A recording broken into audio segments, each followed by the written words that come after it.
What's up guys, it's Danta. Now I've been doing some mount farming before the Collector's Bounty event goes away at the end of this month. With over 100 max level characters, I've got plenty of chances to get these mounts, but let's be real, running the same dungeon or raid over and over isn't exactly fun. So I started looking for ways to speed up the farming process. That's why I figured I'd make a video for you guys. Not just the usual go here to farm this mount kind of video, but something more helpful. Because you can just type the mount its name in Google, click on the Wowhead link and you will see where it drops. So instead, I will show you some useful skips, how to set up lockouts so your alts can go straight to the boss, a few great add-ons you can use, and maybe some small tips that I think might come in handy. Now all of this is super helpful during the event, but even after the collection buff is gone, these methods still work, unless Blizzard changes anything. So if you are watching this video after the collection bounty event has ended, don't worry, almost everything that I show you should still be relevant. The only thing that you will be missing is the increased drop rate. Now I've probably spent around 4 days casually farming mounts and transmog. I've managed to get every single mount so far, except for the horse and vengeance from the Sanctum of Domination. Vengeance did drop for me though, but I gave it away. Now instead of dragging this intro out any longer, let's just get into it. So where do you start if you want to farm all of the legacy dungeon and raid mounts? Well, I've played this game a lot, so I already kind of know where each dungeon or raid mount drops, at least the ones that existed before Dragonflight. But even then I still visited a website called completionism.net. Someone made it specifically for people who want to track which mounts they are missing, and yes, it also shows you all of the mounts that are affected by the increased drop rate. I would highly recommend checking it out. Another site that you can use is Simple Armory. I really love this one because it lets you plan out the most optimal route for farming mounts. Now just keep in mind that it creates a route for all of the mounts in the game. So not just legacy dungeon and raid mounts. So it gives more information than we need here, but it's still very useful. Now let's talk about add-ons, because these can really make farming transmog and mounts a lot easier. Honestly, I only use 3 add-ons for collecting things in the game. The first one is Teleport Menu. This one is just for convenience. When you press escape, it gives you a menu with all of your Hearthstone, dungeon teleports, engineering portals, and mage teleports if you are on a mage. The next add-on is called Saved Instances. Now this one is super helpful if you've got a lot of alts. This add-on shows you which dungeon and raids you've already completed across all of your characters, so you won't waste time checking each one manually. Now this one is my favorite add-on in the entire game. It shows you everything that you are missing in the game.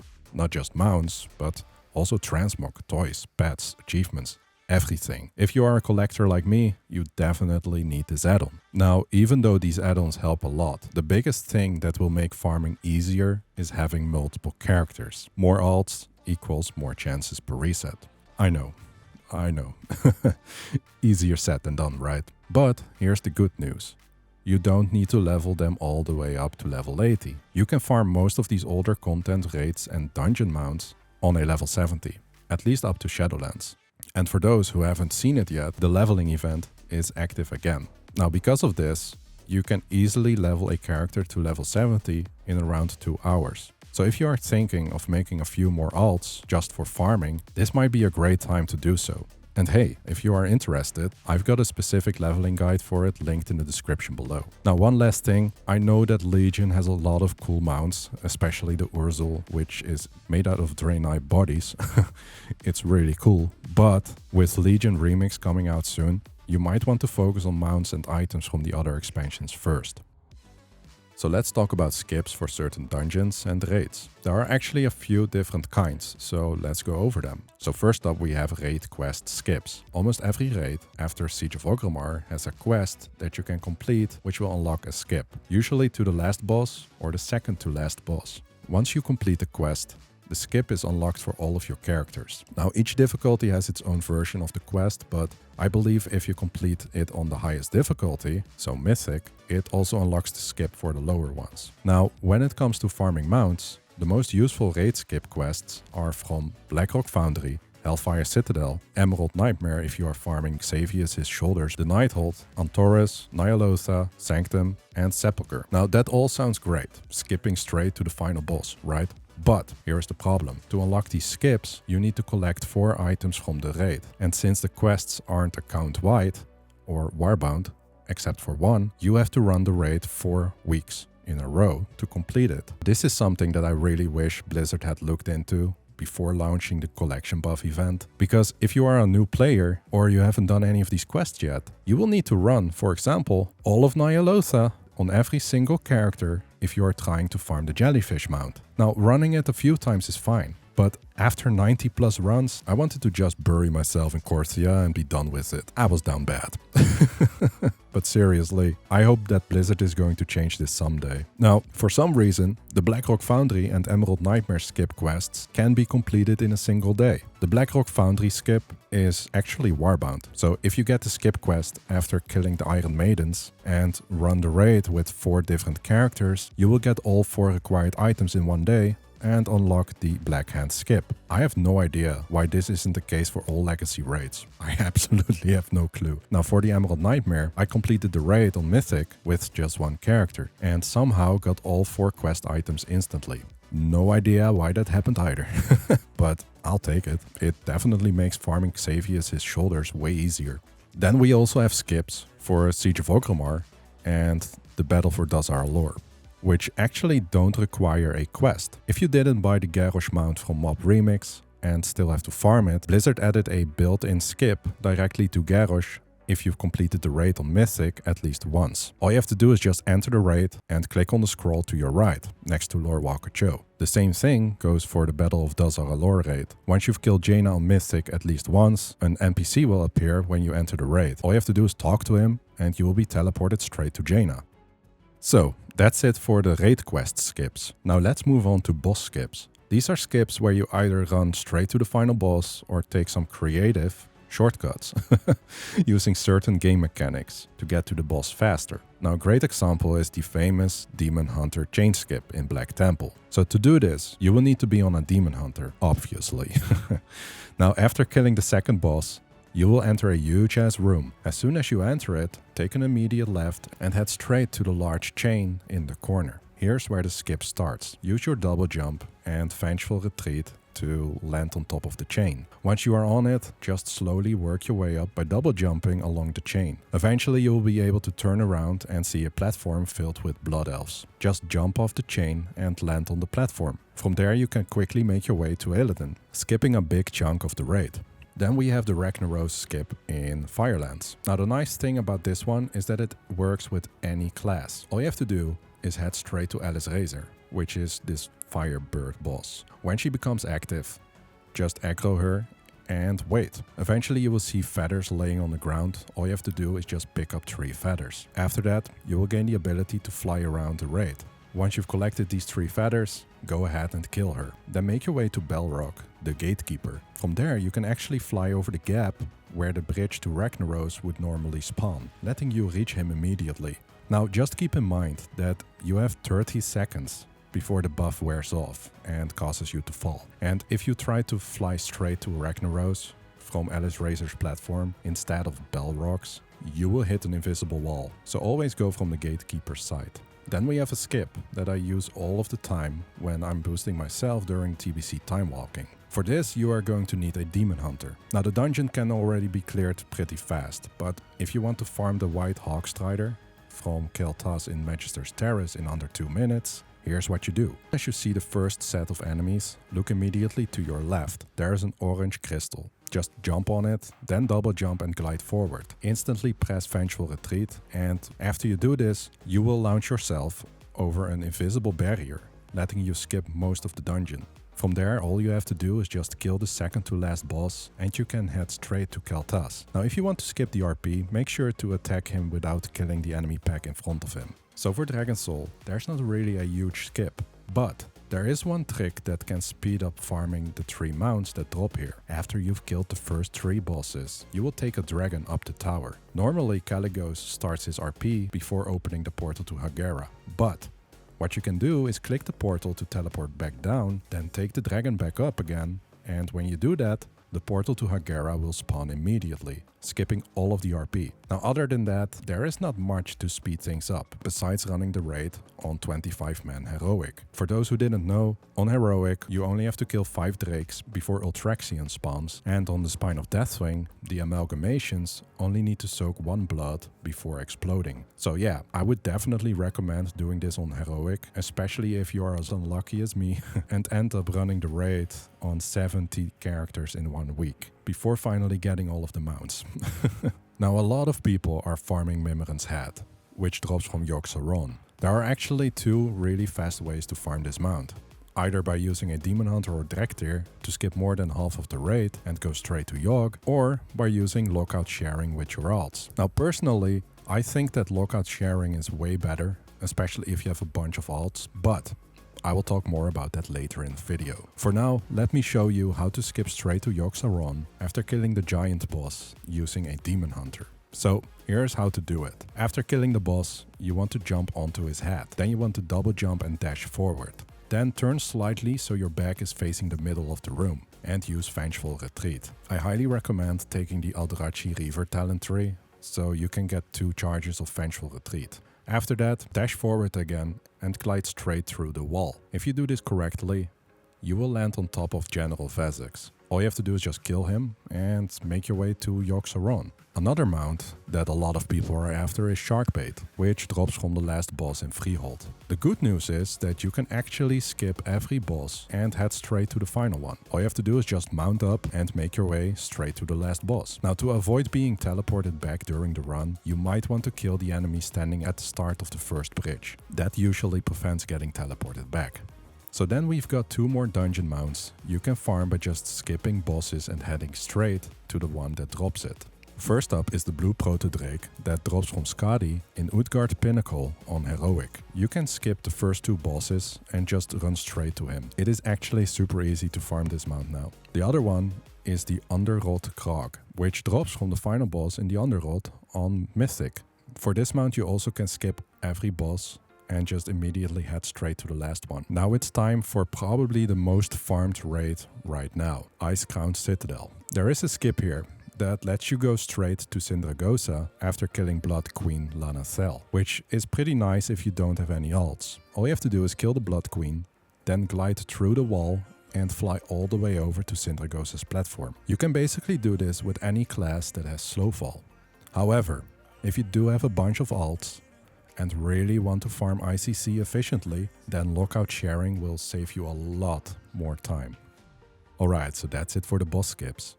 Now, like I mentioned earlier, you can also use Lockout Sharing to farm specific bosses. This will save you so much time, it's insane. Especially if you have a lot of alts. Now let's start with Lockout Sharing for ICC, since the way you can share the lockout in this raid has been changed for some reason 2 times already, and a lot of people find it pretty confusing. So how do you share the lockout of one of your characters with the rest of them so that you can easily farm the Lich King? What you have to do for ICC is run the raid with one of your characters on 25-man normal. This is very important. You have to clear every boss except for either Philistria or Sindragosa. If you heal the Green Dragon, you won't have to deal with healing her on all of your alts. Even though you can just get a Wilder Cloth bandage and instantly heal her if you don't have any healing spells. Or you could kill Sindragosa so that you don't have to deal with the Gauntlet over and over on your alts. It's completely up to you. After only leaving the Lich King and either Sindragosa or the Green Dragon alive, you can Hearthstone out and place this character in a city. Now this character is the one that will be sharing its lockout with the rest of your characters. So let's name it Character 1. Now it's time to log on one of your alts that you want to kill the Lich King with.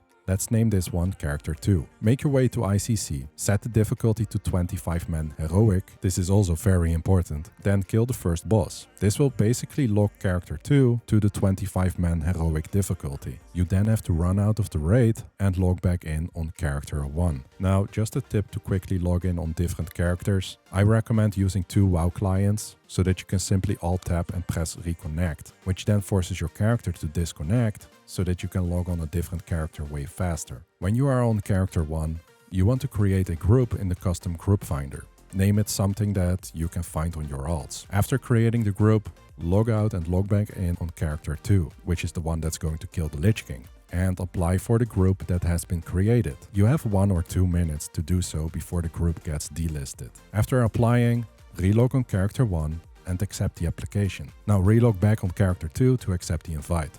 What you want to do now is simply run into the raid. It will basically say that 10 out of the 12 bosses have been killed, accept it, and make your way to either Sindragosa or the Green Dragon, depending on who you let live. Now after some time, character 1 will no longer be the leader of your group, so you will get a message asking if you want to relist or delist the group. Simply kick character 1 and then press delist group. What you have to do now is kill either Sindragosa or heal the Green Dragon. After doing so, use the teleporter to teleport back to the entrance and leave the raid. This makes it so that the raid will no longer be on normal difficulty. Simply re-enter the instance and you will see it's now back on 25-man heroic. You can just head straight to the Lich King now and pray to RNGEZUS that Invincible drops. Now after clearing it on one of your alts, just make a new group on character 1 and repeat the previous steps. This way you can farm ICC over and over and over with all of your alts. Now this is the only lockout sharing method that works for now. It's not as fast and easy as the other lockout shares for a lot of other raids, which I will talk about in a minute, but it will save you a lot of time farming Invincible if you have a lot of alts. So that's how you share your lockout for ICC. Now the other method is used for basically all of the other raids and dungeons where it's possible to lockout share. Basically the most time-saving raids and dungeons to use this method on are Ulduar for Mimiron's Head, the Battle for Ny'alotha Allseer raid for G.M.O.D, Sanctum for the Horse, Tezevash for the Gear Glider, Karazhan the Dungeon for Midnight, and Nighthold if you want to farm the mounts there before Legion Remix. Oh, and just a tip for those that want to farm the Gear Glider in Tezevash, use a monk, because they can just Touch of Death the last boss, which will instantly kill him, even when he has the 99% damage reduction buff. Now, sharing your lockout with your alts in these raids is very easy. A lot easier than the ICC Lockout Share. So let's say you want to make a lockout for Sanctum to farm the Gloom Charger mount. All you have to do is enter the raid on normal or heroic with character 1 and clear it up to the 9. As far as I know, you can't make a lockout for almost any mythic raid, so make sure it's on heroic or normal. Once you've cleared everything up to the 9 with character 1, log on to an alt. I'll just name it character 2 again. Make your way to Sanctum and wait outside of the raid. It's time to group up with character 1. So now relog on character 1, create a custom group, then log back in on character 2. Remember, you have 1 or 2 minutes to apply for the group. After applying for the group, relog on character 1, accept the request, log back in on character 2, accept the invitation, and then enter the raid. As you will see, everything has been cleared up to the 9. While making your way up to the 9, you will eventually be given leader and asked if you want to relist the group. Simply kick character 1 and delist the group. After that, you can safely kill the 9. After killing the boss, you might want to Hearthstone out of the raid, just to make sure that your lockout won't be messed up on character 1. After Hearthstoning, just relog on another alt, make your way to the raid, log back in on character 1, create a group again, apply with character 2, enter the raid, wait until you get lead, kick character 1, kill the boss again, and just do that over and over until you finally get your mount. It's just as simple as that. Now this works for all of the raids and dungeons that I previously mentioned. Now for G.M.O.D, you also have to do it on normal or heroic, since Mythic didn't work when I tried it. I'm not sure about Mythic Gul'dan, since I got that mount using the raid quest skip, but I did farm the Green Infernal mount with a lockout share on heroic. Alright, so now it's time for some tips that I think might be useful for some of you. At least I hope so. So, the first tip is something that you definitely want to use if you are farming the Sanctum of Domination raid. And that's using a Goblin Glider kit to get to the raid entrance a lot faster. This one is super simple. All you have to do is buy a Goblin Glider kit on the auction house, jump into the mall, make your way up the cave where you spawn, and then use your glider to fly towards the raid entrance. Once you die and release, you will respawn like 10 seconds away from the entrance. Oh, and for those of you who can't see anyone in Oribos and can't jump into the mall, make sure to talk to Darian in Stormwind or Orgrimmar first. Then we have, don't forget to double check which difficulty you are running your raid on. Seriously. Now if you are farming the glaives from Illidan, there's actually a super fast way to get to Black Temple. If you have the Critter Hand Cannon Toy from High Mountain and the Fractured Necrolite Skull from TBC Time Walking. Now all you have to do for this is use the hand cannon to summon a bunch of critters and then use the skull toy to sacrifice one of them. This will create a portal straight to Black Temple. Now don't worry if you don't have the hand cannon toy, you can still find a critter in the open world and just use the skull on that one instead. So something I do to get back to the entrance of a raid or dungeon quickly is make a pre-made group and then leave the group. Once you leave, the game will teleport you to a nearby graveyard within a minute. This saves a bunch of time if you want to run the instance again. You can also use your class hall teleport and then use it again. This will basically spawn you right at the entrance of the raid or dungeon. Another option is queuing for a follower dungeon and then just leaving it. Now if you are playing on an horde character and don't have any dungeon teleports to Kultiras, there is a vendor named Grifta in Dornegal who sells a lucky Tortolan charm. Using this item will teleport you to Stormsong Valley, which is super helpful if you haven't completed any BFA quests. So tip number 6 would be get everything that you want from Tezzavash before Season 3 of the War Within starts. It will become part of the Season 3 dungeon rotation, meaning that you won't be able to easily farm the mythic mount that drops there. Now, some mounts can also drop from the LFR difficulty, like G.M.O.D from Battle for Dazar'alor, the Gloom Charger from Sanctum, and a couple of Legion ones, like the Hellhound in Antaurus or Shazin's mount from Tomb of Sagaris. If you don't know where the LFR NPCs are for these older raids, don't worry, I will have their locations in the description below. If you are playing a priest, warlock or mage, there's actually a pretty unique transmog set that not a lot of people know about. This one is called the Vestments of the Tide Sages. It drops from the Shrine of the Storm dungeon and usually has a super low drop chance. So it might be worth farming it now while the double transmog buff is active. And finally, the last tip that I can give you, which is probably the most important one, have fun. Play something else after clearing full Ny'alotha runs with 97 characters. Like seriously, don't burn yourself out on World of Warcraft. I know, says me, right? Well guys, that's basically all I have for you today. I hope this guide gave you some useful tips for farming mounts and transmogs from dungeons and raids. Let me know in the comment section below which mounts you've gotten or are planning to start farming. Now I tried to keep this video as short and simple as possible, so I hope that I explained everything in a way that's easy to follow. If you like this video and want to see more content like this, then please consider subscribing. If you have any questions or suggestions, just let me know in the comment section below. Now with that being said, thanks for watching, I hope you guys have a great day, and I'll see you in the next video. Bye.